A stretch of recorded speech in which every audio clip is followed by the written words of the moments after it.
ओम शांति। बहुत सारे लोग सोचते हैं श्राद्ध कैसे करना है, उसकी संपूर्ण विधि क्या है। बहुत सारे आपको दुनिया में अलग अलग तरीके से श्राद्ध करना सिखाते हैं, लेकिन अगर आध्यात्मिक रूप देखा जाए, श्राद्ध की विधि होती है संपन्नता, श्राद्ध की विधि होती है उनको शांति देना, श्राद्ध की विधि होती है उन तक दुआएं पहुंचाना। क्योंकि जब हम श्राद्ध करते हैं तो हम यही कामना करते हैं कि वो जहां भी हों संपन्न हों, वो जहां भी हों उन्हें भोजन मिलता रहे, और वो जहां भी हों उन्हें शांति मिले, और वो जहां भी हों उनको अच्छा घर मिले, सुख भी हो वहां शांति भी हो, हर सुख सुविधा मिले। तो आप सोचिए कि जब हम श्राद्ध करते हैं तो श्राद्ध ओनली ये नहीं है कि हमने भोजन बनाया और छतों पर रख दिया। श्राद्ध के लिए आप हमेशा याद रखें, हमें श्राद्ध करना है लेकिन भगवान के साथ। बहुत सारे लोग कहते हैं कि नहीं, हम भगवान को बीच में कैसे लाएं। आप सोचो, जब आत्मा शरीर छोड़ती तो हम क्या कहते हैं, भगवान के पास गई। कई बार छोटे छोटे बच्चों को भी हम समझाते हैं कि वो कहाँ गए, तो हम कहते हैं भगवान के पास गए। तो आप सोचो फिर हम अभी क्यों संकोच कर रहे हैं। तो श्राद्ध जब आप शुरू करते हैं तो परमात्मा की याद से शुरू करें कि हे परमात्मा, इन आत्माओं ने हमारे घर से, यहाँ से शरीर छोड़कर, यहाँ से शरीर का त्याग कर कर दूसरे घर में जन्म लिया है। आज उनके निमित्त हमें भोग बनाना है। बड़े प्यार से आप उस भोग को स्वीकार करना, और फिर उसके बाद आप उन आत्माओं को भी स्वीकार कराना। तो जब हम कोई भी कार्य भगवान की याद से करते हैं तो वो कार्य विधि पूर्वक होता है, संपन्न होता है। कहते हैं ना, विधि से ही सिद्धि है। हम विधि तो करते हैं पर सिद्धि नहीं मिलती।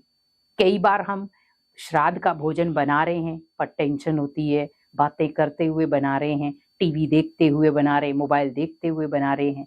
तो आप ध्यान रखें, मुझे श्राद्ध का जो भोजन बनाना है वो बड़े प्यार से, शांति के साथ, भगवान की याद के साथ बनाना है। तो जब आप श्राद्ध का भोजन परमात्मा की याद में बनाएंगे तो उसमें जुड़ जाएगी सात्विकता, शुद्धता। दूसरा, उसमें प्याज लहसुन का इस्तेमाल ना हो। आप श्राद्ध का जो भी भोग बना रहे हैं उसमें आप तामसिक चीज प्याज लहसुन का इस्तेमाल बिल्कुल ना करें। कोई ऐसे मसाले भी ना डालें जिनमें ये चीजें हों। तो आप ये सतर्कता के साथ ध्यान से करें, क्योंकि वो जो श्राद्ध का भोजन होता है वो बहुत शुद्ध होता है, सात्विक होता है, तामसिक नहीं। क्योंकि वो आत्माएं स्वीकार करती हैं। आपने देखा होगा पहले पहले क्या करते थे, जब ये श्राद्ध का भोजन बनता था तो ब्राह्मणों को खिलाया जाता था। लेकिन हमें ध्यान रखना है कि हमें, जब आपको लग रहा है कि आपके आसपास में ऐसा कोई नहीं है, तो बड़े प्यार से आप श्राद्ध का जो भी आप भोग बना रहे हैं वो अपने घर में मंदिर में रखें। मंदिर के बाद आपको लग रहा है कि आसपास में कोई ऐसी आत्माएं हैं जिनको भोजन नहीं मिलता है, प्रॉपर विधि से नहीं मिलता है, या वो जैसे नॉर्मली आप बहुत सारे लोगों को देखते हैं, या मंदिर के बाहर भी आप बहुत सारे लोगों को देखते हैं, तो वहां जाकर के भी आप भोजन करा सकते हैं। क्योंकि जब आप किसी भूखी आत्मा को भोजन कराएंगे तो वो आपको दुआएं देंगी। तो ओनली वो आत्माएं आपको दुआएं नहीं दे रही, आपने जिनके निमित्त ये भोग लगाया है वो भी आत्माएं आपको दुआएं देंगी।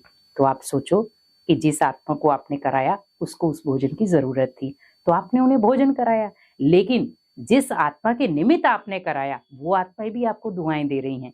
तो एक से दो चीजें हो गई। और तीसरा, भगवान को भी भोग लगा दिया। तो आप ये विधि भी कर सकते हैं।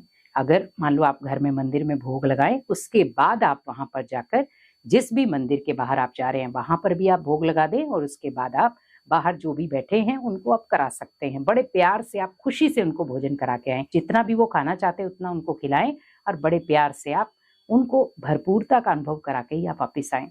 और थैंक्स करें भगवान का कि आपने हमें इतना काबिल बनाया ताकि हम ये बड़े प्यार से सभी को भोग खिला पाए।